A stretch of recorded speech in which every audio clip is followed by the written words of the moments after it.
Saving money on management fees can cost you more if you're bad at landlording. Welcome back to Milesh and Sadie Property Talks, Series 4, What Would You Do? And I'm Sadie. I run Sadie Pizzey Interiors, specialising in renovation and construction projects across residential, commercial and development projects. And I'm Milesh, a property developer, strategic advisor and founder of The Property Edge, helping people make better property decisions. And we are breaking down real property decisions that people face and what would we actually do in that situation. So, topic for today, should you self-manage your property or use a letting agent? I get asked this loads, particularly obviously for people who are managing properties close to them. Mm-hmm. Because arguably it's down the road, it's easy, I should just do it. Yeah. But I think there's a few considerations. Okay. First of which is it's a business versus property decision. Because if you're in it for the long haul, yeah, and you want multiple properties as time goes on and as you progress, then I think the management aspect is going to become more burdensome. Okay. And actually, if your strength is in finding the deals, putting them together and doing the refurb and stuff like that, then arguably it's better use of your time to do that than it is to manage as you go along. So if you've got 1, 2, 3 properties or whatever number of properties, over time, like for 1 and 2, it might be all right. Okay. But if you then increase your portfolio, the management is going to be quite burdensome. Yeah. So I think that's one big factor. And I'm interested to know, when you started out, did you self-manage? No. So from the very beginning, you used a letting agent? Yeah. So I've used a letting agent all the time, Okay. except for one, which is one property that I lived in. Okay. And then I moved out. Right. And I just kept hold of the management for myself. I did that for about 3 or 4 years. And when I went full-time 10 years ago, that was the point where I thought, actually, I mean, the tenants were great. You know, there were no hassle, inspections, rents, everything was fine. Yeah. But it just made more sense to just have it aligned with all the other properties, i.e. them being managed. Yeah. Okay. It was very local to me. So again, I fell into that trap of it's just easy if something goes wrong. It was a new build flat. So it wasn't that time consuming. So I did to start with, but then when I decided I was going to scale, then that's when I got rid of it. Okay. And just understanding, if you are going to use a letting agent, is there things you still need to do your end before it then gets handed over to a letting agent? You need to do a proper handover, Okay. and the letting agent will help you manage that. Yeah. So all of your, obviously, ASTs. Which is, just in case? Assured short hold tenancy. Okay.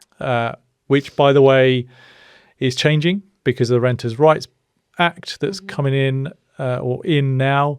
So they're now moving to periodic tenancies. But back to your question, rather than me ranting on about renters' rights, all of your gas safety certificates, EICR, EPC, all of the introductory paperwork that you have to issue to a tenant when they start the tenancy, all of that needs to be handed over properly to your letting agent. Okay.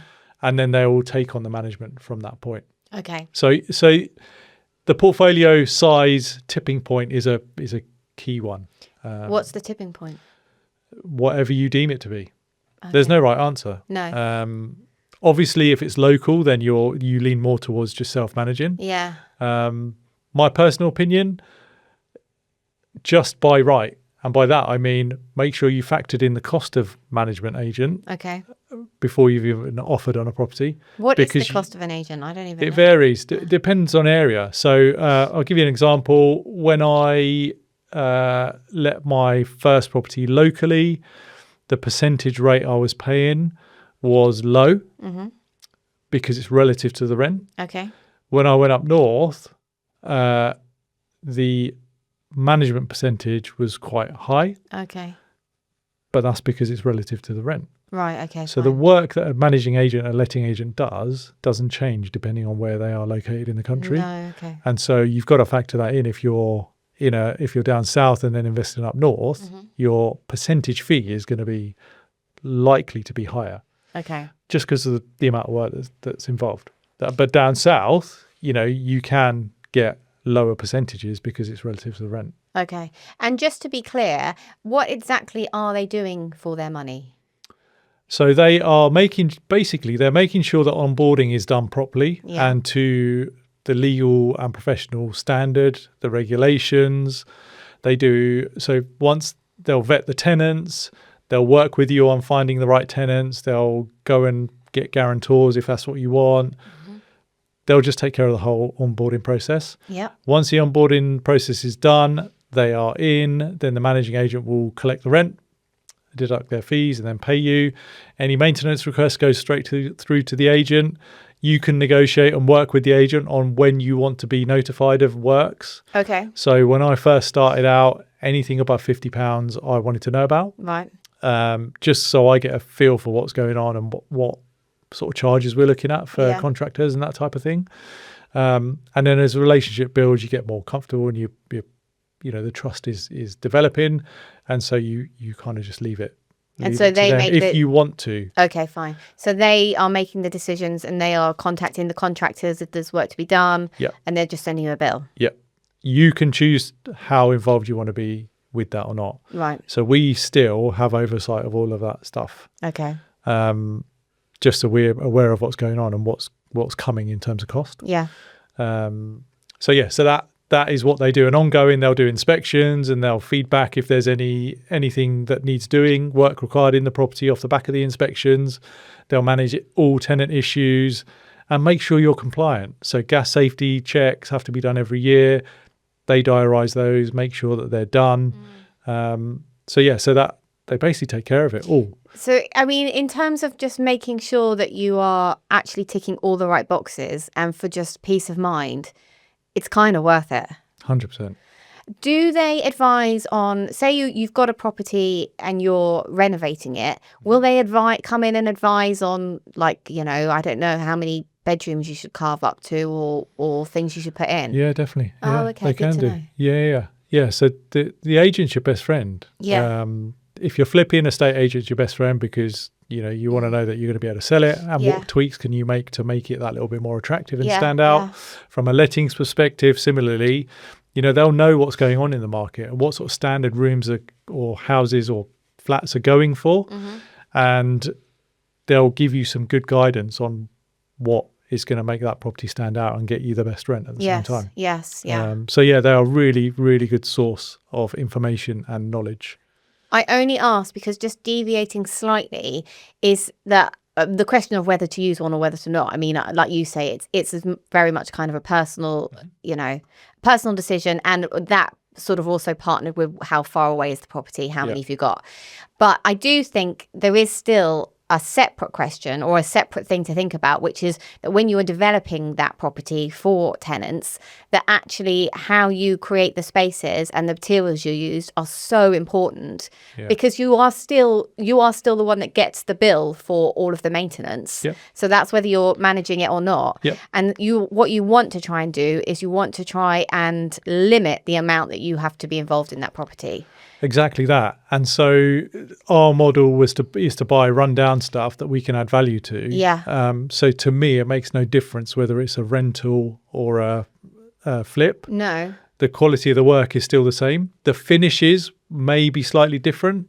I would say the finishes are definitely different. Yeah. So you want something that's going to be durable and that will last if it's a rental, whereas you lean towards more the look and feel of your finishes if you're flipping. Yes, yeah. I was going to talk a lot about that. I think the durability of your finishes for letting is so important.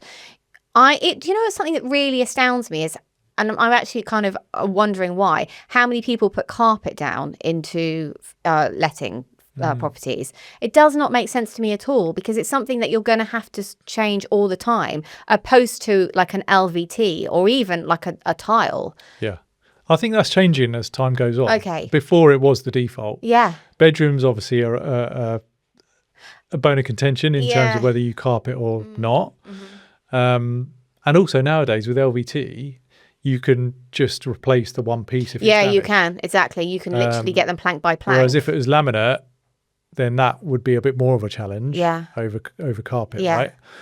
So I think coupled with that, I think standards are increasing for rentals, which I actually think is a really good thing. I was going to say that. Because people want homes, and so you need to provide decent homes with it. Yes, how something looks and feels for the rental market. I mean, you can see it so much, even over social media. People are expecting so much more. So you really need to think about the design when you're creating it. And that comes down to, if you look at the space planning, we talk quite a lot about the size of spaces and the size of rooms. And just because there's a minimum standard for a room doesn't mean that that's what you should be creating. Because actually the flow and how someone feels and how they can enjoy the space and move around the space is really important, and people feel that as soon as they enter a space. And you're going to talk about hallways again. Hallways are so important. No, but in all seriousness, less about the hallway, but I do think bedrooms, if it's, I mean, particularly if it was like an HMO, bedroom sizes are really important. But sort of the kitchen and the living spaces, the feel, the flow, the space is really, really important. I think because people are used to seeing so much on TikTok and Instagram and all of that, you just flick through, don't you, and see house and room after room. That's what people expect for any home, whether they own it or whether they rent it. So the design as well, and that again, so you've thought about your spatial planning. You now need to really think about things like lighting. People don't want to come in and just see some ugly white pendant in the middle of a room. Those days are gone. What about a lampshade? And they don't want to see some ugly, dust-infested. In fact, if we're talking about longevity, that is not good. They want it to feel bright and airy, and they want to feel like it's a proper home. So all of those things is really important. I think the caveat to that is just look at what the demand is in the area for the quality. So, you know, if you've got a certain type of tenant profile, then they're only going to need a certain set of finishes and requirements and whatever. Location as well is important. Yes. So your tenant type and tenant profile, I think, determines how you finish that property. I don't think there's any tenant out there that deserves a dusty lampshade. I think there's so many incredible, very cost-effective lights. Even if you do just have one single ceiling light source, I think you can make it better than the dusty lampshade, just putting it out there. And I think also just sort of swinging back to making sure that your material palette is going to stand the test of time. People commonly think about flooring, but it isn't just that. You actually do need to invest in things like your taps, because I've seen people put like the cheapest of cheap chrome taps in and they will fail after a year. And then as soon as you get a leak on something like a kitchen side, that then filters down into all of the infrastructure of the cabinets, and then you're ending up replacing a whole kitchen.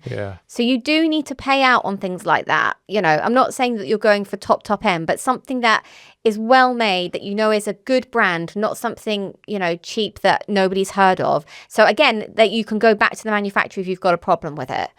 I think I agree with you. Yeah. It's just getting the balance right. But you don't have to spend big on everything. No, I agree. Yeah. I'm agreeing. Chill out.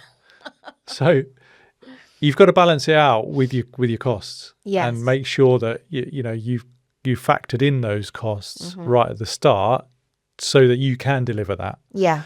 I mean, I've seen it before, where actually, do you know what? I think one of the pressure points is people now want to get in and out of a deal as quickly as they can and take as much money out on the way. So, which is right to think about and consider, absolutely, but don't compromise on quality. And also, you know, if you're looking to rent a property, you're looking to rent it for the long term. Yeah. So don't think short term when it comes to the quality of the refurb. Think longer term. So if you want that property for 5-10 years, then go for the better finishes, invest that money up front. You might squeeze your ROI a little bit harder and get less for it, but it's going to be more durable. It will last longer. And if you're leaving in an extra $5,000 or $10,000, you will get that paid back over that long period of time. Yes. So think mid to long term, rather than how do I get into this deal, put my money in for as short a time as possible and get a lot of it or all of it out. There is a compromise there, and it's just being aware of that, because what you don't want, as Sadie says, you don't want a low quality finish that's going to just burn money as years go on. No. And also, if you've got tenants and there's constant problems, they're not going to stay.